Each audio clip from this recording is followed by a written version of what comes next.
So Andre Picard, a health reporter from the Globe and Mail, and he is retweeting an article from the Toronto Star. And the article is, as it says here, Ontario Health CEO admits system under tremendous strain. In a rare and candid interview, Matt Anderson says we're in a different place as COVID-19 has worsened chronic problems in hospitals. And of course, when they say as COVID-19 has worsened chronic problems in hospitals, what they mean is as policies in response to COVID-19 that people like him put in place have worsened chronic problems in hospitals. And this is the problem at the moment with the crisis that we're seeing in terms of capacity and be able to handle demand in healthcare in Canada and in UK and Australia, probably lots of other places, is that the healthcare bureaucrats who imposed these dramatic interventions into the proper functioning of healthcare systems over the last 2.5 years, and the media who supported without question all of those policies have an incentive not to address the current crisis honestly, right? So the people who are controlling the narrative about the current crisis are the same people who caused much of the current crisis, who either imposed the policies that exacerbated pre-existing problems, pre-existing before COVID-19. In Ontario, we're talking at least a decade of hospital problems and waiting times and shortages and hallway medicine and the rest of it. So it's people who either impose policies that exacerbated those problems, which was obvious was going to happen, and people were pointing this out at the time, and it's people who in the media who supported all of those policies being imposed. So these are the people who are in control of the narrative, right? So you have people who caused the problem saying, oh my God, there's a problem.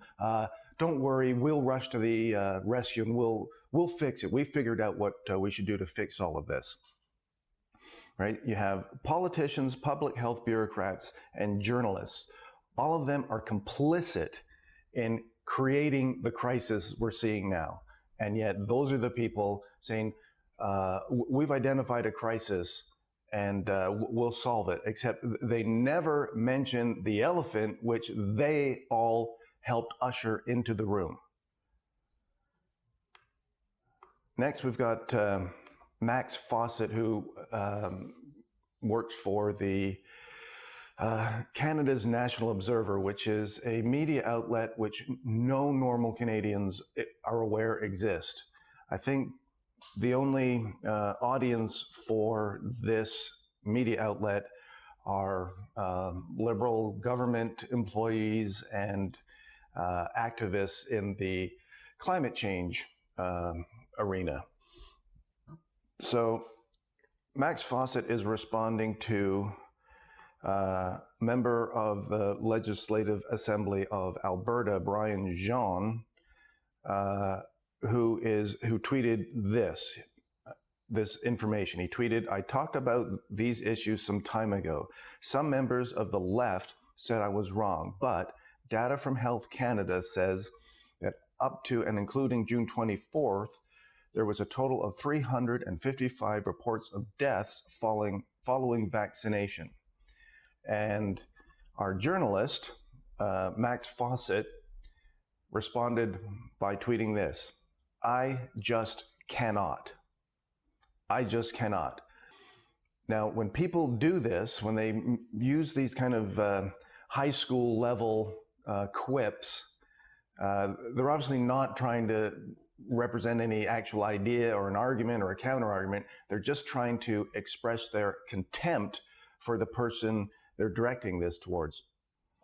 What's interesting, and you're seeing it more and more, is that the if it saves one life crowd, and my conformity to COVID measures was a sign of my moral superiority, that these are the people who are so invested in the official narrative that they're now trying to pass off this completely illogical indifference to mounting evidence of deaths attributable to the vaccines as being clever and witty and insightful and enlightened. I'm going to move on here to Tasha Kheiriddin, who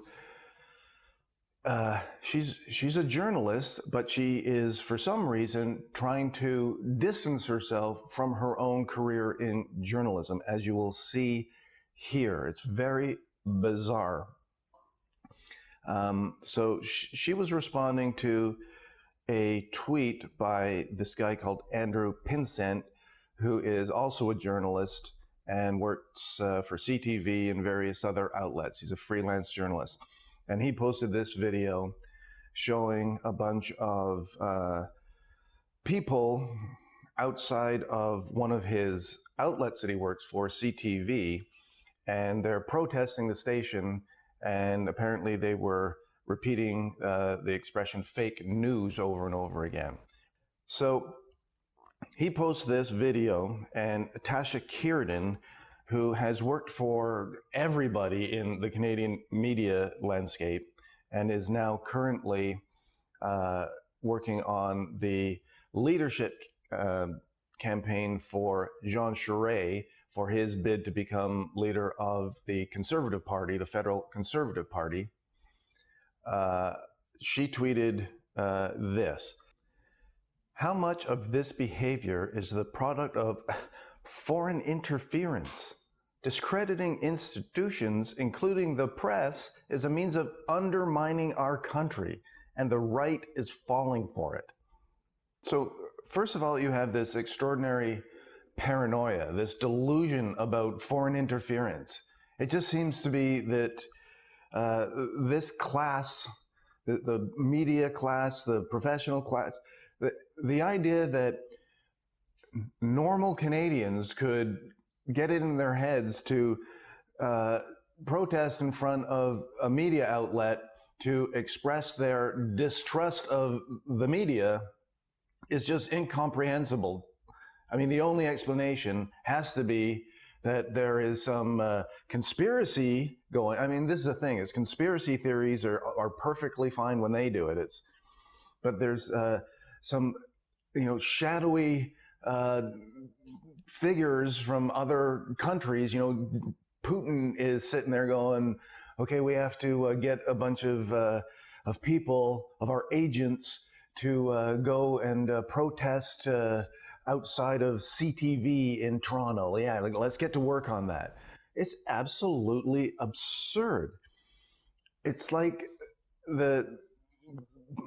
it's an impenetrable bubble that these guys exist in, that the media class exists in, and they just don't get it.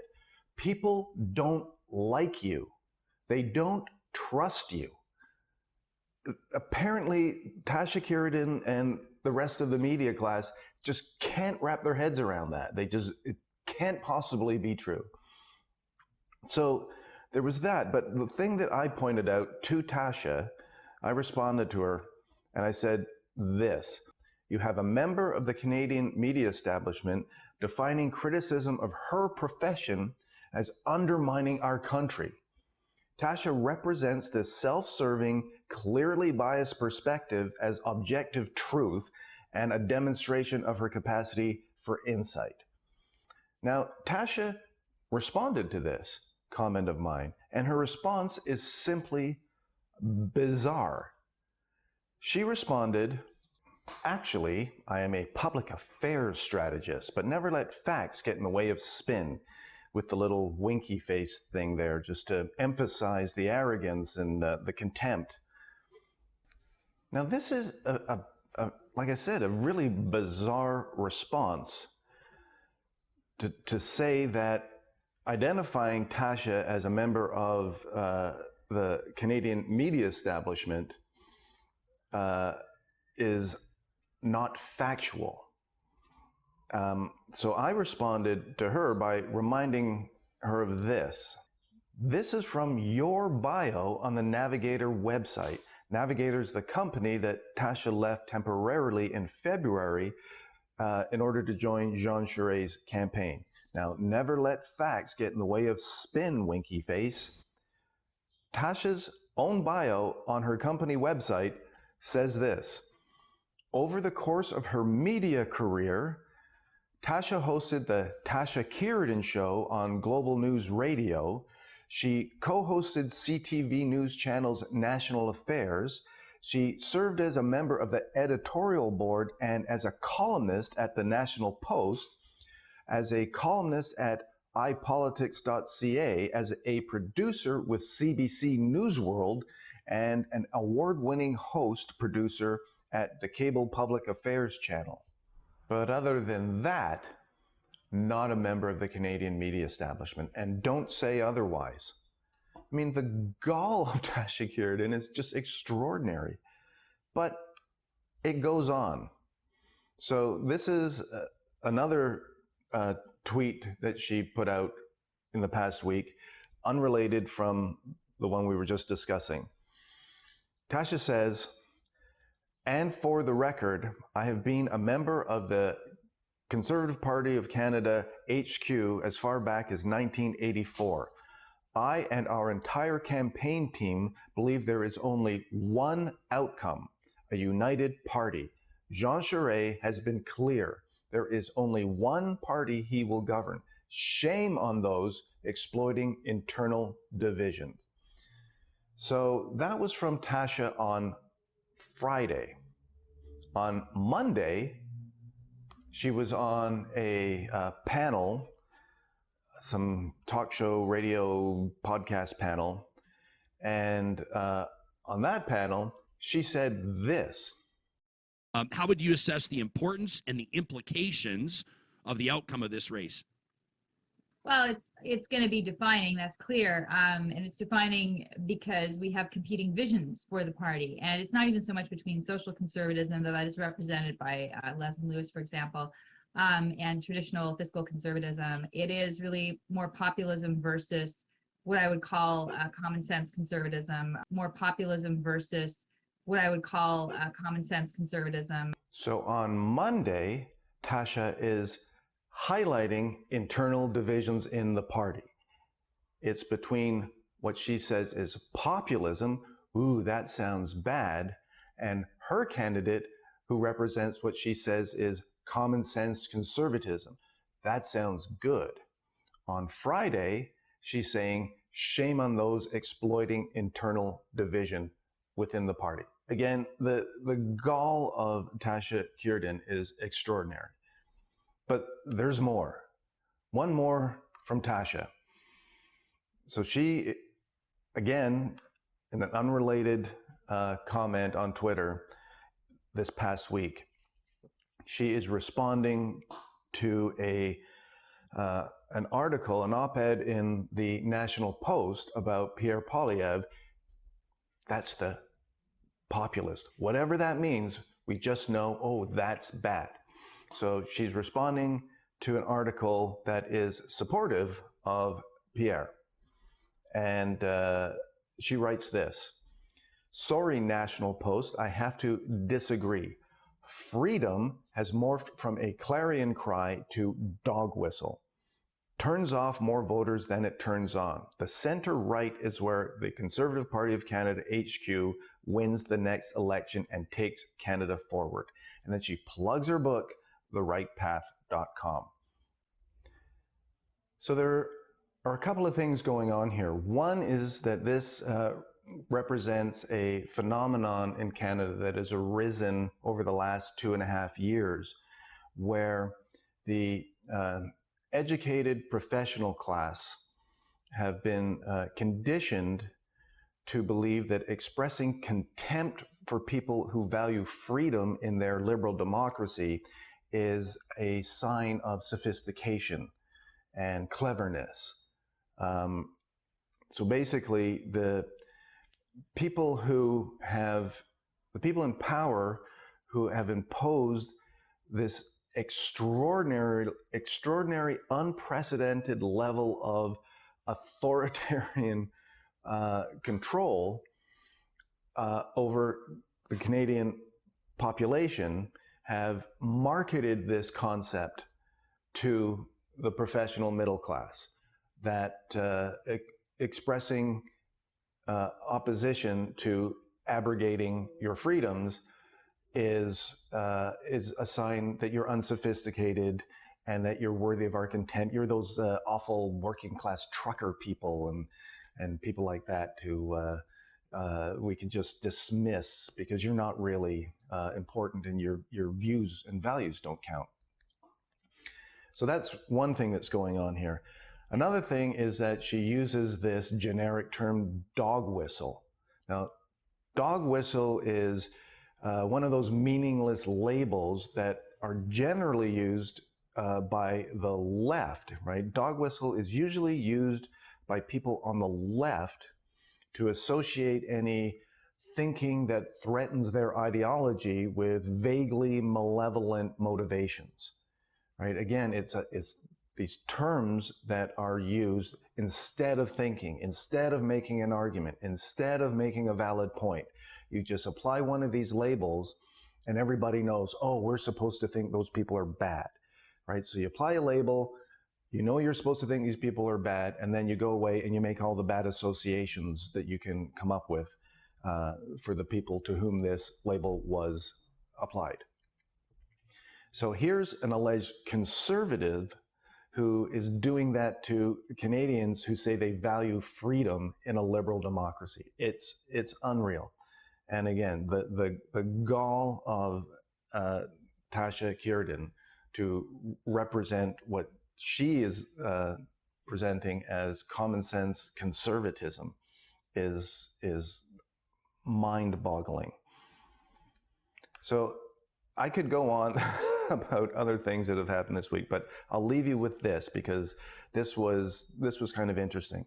It's a tweet from Jonathan Kay, who used to be a columnist and editor at National Post. He used to be a colleague there of Tasha Kheiriddin. Since Jonathan has left the mainstream media, he's much more willing to be critical of his former colleagues.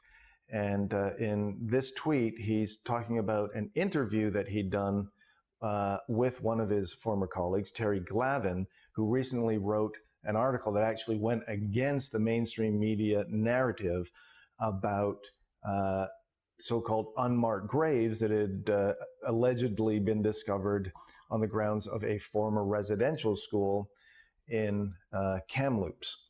And so Jonathan wrote this: for Quillette podcast, I interviewed Terry Glavin about the hundreds of unmarked graves announced in May 2021. It's been 14 months, yet not one body has been found, and journalists are starting to examine their involvement in what now looks to have been a nationwide social panic. What? Journalists can be involved in propagating a nationwide social panic? They're not supposed to do that, right? Aren't they supposed to be the people who question things and investigate stuff and check to make sure reports are true and things like that? What's the point of having journalists if they jump on bandwagons and end up amplifying nationwide social panics? Kind of makes you wonder, is there any other nationwide social panics that we can think of that journalists should examine their involvement in? This is going to get ugly.